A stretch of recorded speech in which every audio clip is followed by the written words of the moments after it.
Hi guys, welcome back to Trademanza's weekly educational video. So in last week's video, we covered the basics of TradingView and how one can study a chart using TradingView. In today's video, I'm going to show you some basic things like a candlestick and how it works, some basic indicators such as moving averages, and how one can identify an uptrend or a downtrend. So here, as discussed in last week's video, let's go ahead and place some indicators. I'm going to go right here and then I'm going to go to indicators and type moving average. So here we have moving average, exponential and moving average. So the normal indicator, which is the moving average, basically shows the average price of the stock over whatever period you select. Let's suppose that we select moving average and then we select this to be like the length is 9. Here we can make the length to be 50, right? So as we can see, this line has now changed and this is basically the 50-day moving average price of the stock. Now if we go back and we go to the other option, which was moving average exponential, we are going to see here that we change this to, let's suppose, 22. Okay, and I'm going to change the color here as well. I'm going to make it red in color. Okay, and we go okay. So as we can see that this one is a 22-day moving average, hence it's closer to the stock price as well. And the difference between the normal moving average and the exponential moving average is that the exponential moving average pays a little bit extra weightage to the more recent candles. Like for example, the price which is being shown at this point would be paying more attention to these few candles than it would be to these few candles. We have placed our moving averages. Let's study the 4 important things about a candle and how a candle exactly works. So you see each of this red, green block here, these are called candles. And now when I hover my mouse above a candle, we can see 4 very important things right at the top part below the indicators and all. We can see the O, H, L and C. Now O, H, L, C stands for 4 different things respectively. O stands for the opening price. So as we can see here, if I zoom in a little bit more, the part where the candle's block starts from, or where basically the candle opened for the day, is called the opening price, whereas the bottom part of it is called the closing price. Now since this is a candlestick which is red in color, it means that the closing price was below the opening price. And we can see these 2 short wicks here. It might not be very visible in this candle. Let's go to any other candle like this one here. In this candle, we can see that there is a very long stick at the bottom and a very long stick at the top. So these sticks, the bottom part of the sticks represent the lowest part of the day, and the top part of the stick right here represents the uppermost point of the day, and the up and down parts of the block represent the open and close. In a green candle, which would mean that the opening is at the bottom and the closing is at the top, which means that the market has gone up and the closing price is above the opening price. In a red candle, the closing would be below the opening because it would mean that the market has fallen down and the closing price is below the opening price.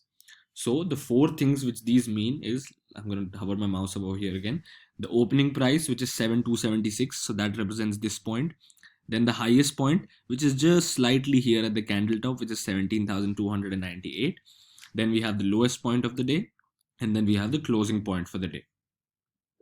We have studied the basics of moving average, which is actually the most used indicator when people want to identify trends in a market. And we also know how candlesticks work. Let's try to see what an uptrend or a downtrend looks like. So I'm going to zoom out in this chart here. And if you notice one thing in this chart, you can notice continuously that the one thing the chart has been doing is that whether sometimes it's at the red line, which is the 22-day moving average, or sometimes the blue line, which is the 50-day moving average, as the market goes up, when it comes back down, it uses any one of these lines for support, right? Here we can see it took support at the 22-day moving average. Here we can see there was a big fall, but the market immediately recovered after taking support at the 50-day moving average. So a market like this, which basically on every pullback is taking support at the moving average and then going back up, making higher highs. We can see that in each up and down leg, the high being made in the current swing is higher and the low being made is also higher. Here for a while, people thought that the trend has been broken because the market was below the moving average for a while. But once again, it consolidated from there, went up, consolidated again, and then took support at the moving average and went up again. Now this time, it looks like the trend has broken for good as the market tried to take support and rebound, but it has now fallen below it. And the most important thing which indicates a trend reversal is that how before it was taking support at the moving average. We can see at this point, at all the points, it's been taking support at the moving average. It has now started taking resistance there. So in an uptrend, what the market does is in every swing leg, it's going to go up, come back, and then take support at the moving average before going back up. And in a downtrend, the market is going to fall. Then there is going to be a slight pullback when it's going to take resistance at the moving average and fall again. Last important thing of the day, I'm actually going to remove both of these indicators here, and I'm going to add 3 moving averages. Okay, so we go to the built-in section, we click on moving averages. Yeah, I'm going to do 1, 2, 3. Okay, so the 3 most used moving averages for trend identification is the 20-day moving average, which we had in our chart before. I'm going to keep this one in blue color. Then we have the 50-day moving average, and I'm going to make this one red. And then we have I'm going to make this 200-day moving average. This is an extremely long-term moving average, and I'm going to keep this one green in color. Okay, make it a little thicker from here. Yeah, and as we can see, now these are the 3 indicators which are used for basically trend following. So how do you identify the strength of a trend? Now, a trend which is continuously taking support at the moving average of 20 days is said to be a very strong uptrend. Like if we go back here to the period of 2020, as the markets fell down, the rebound was started. You can see that in every swing leg, the market was going up right from the blue line, which is the 20-day moving average. So this is called an extremely strong uptrend. We can see here that there were a couple of times where the blue line was broken and the market took support at the red line, sometimes even the black line. This indicates that maybe the strength of the trend is weakening. However, this was not the case.